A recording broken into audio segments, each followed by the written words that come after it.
এক মাওলানা এক বৃদ্ধাকে সরকায় সুতা কাটতে দেখে বললেন, বুড়ি সারা জীবন কি সরকা ঘোরাতেই থাকবে নাকি খোদাকে জানার কিছু করবে? বৃদ্ধা উত্তর দিল, বেটা এই সরকার মধ্যে আমি খোদাকে জানতে পেরেছি। মাওলানা সাহেব বললেন, কি আশ্চর্য, তাহলে বলেন দেখি আল্লাহ মওজুদ আছে কিনা? বুড়ি বলল, প্রতিটা মুহূর্তে রাত দিন সব সময় আল্লাহ মওজুদ আছেন। মাওলানা সাহেব জিজ্ঞাসা করলেন, এটা কিভাবে? সে বলল, এভাবে, যেমন যতক্ষণ পর্যন্ত আমি এই সরকারকে চালাতে থাকি ততক্ষণ এটা চলতে থাকে, এবং যখন আমি এটাকে ছেড়ে দিই তখন এটা সে অবস্থায় থেমে যায়।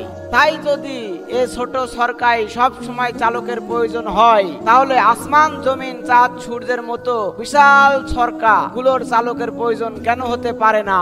অতএব যেভাবে আমার কাঠের সরকায় একজন চালকের প্রয়োজন, সেরকম আসমান জমিনের মতো বিশাল সরকারও একজন চালকের প্রয়োজন হয়। মাওলানা সাহেব পুনরায় জিজ্ঞাসা করলেন, আচ্ছা বলুন দেখি আসমান জমিনের চালক একজন কি দুজন?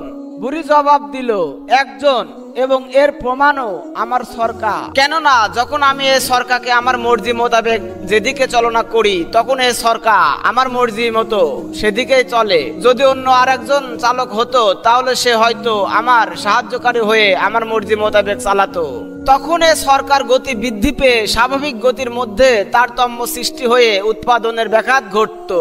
আর যদি সে আমার মর্জিও বিপরীত এবং আমার চালনার উল্টো দিকে চালাতো, তাহলে এই সরকার হয়তো থেমে যেত অথবা ভেঙে যেত। কিন্তু এরকম হয়নি, কেননা আমি ছাড়া অন্য কেউ এটা চালাই নাই।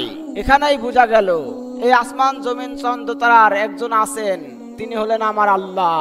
আপনি যদি আমার আল্লাহ প্রেমিক উম্মতি মুহাম্মদিয়া হন, ভিডিওতে একটি লাইক দিন। সবার আগে ইসলামিক ভিডিও পেতে এখনই চ্যানেলটি সাবস্ক্রাইব করে বেল বাটনটি বাজিয়ে দিন।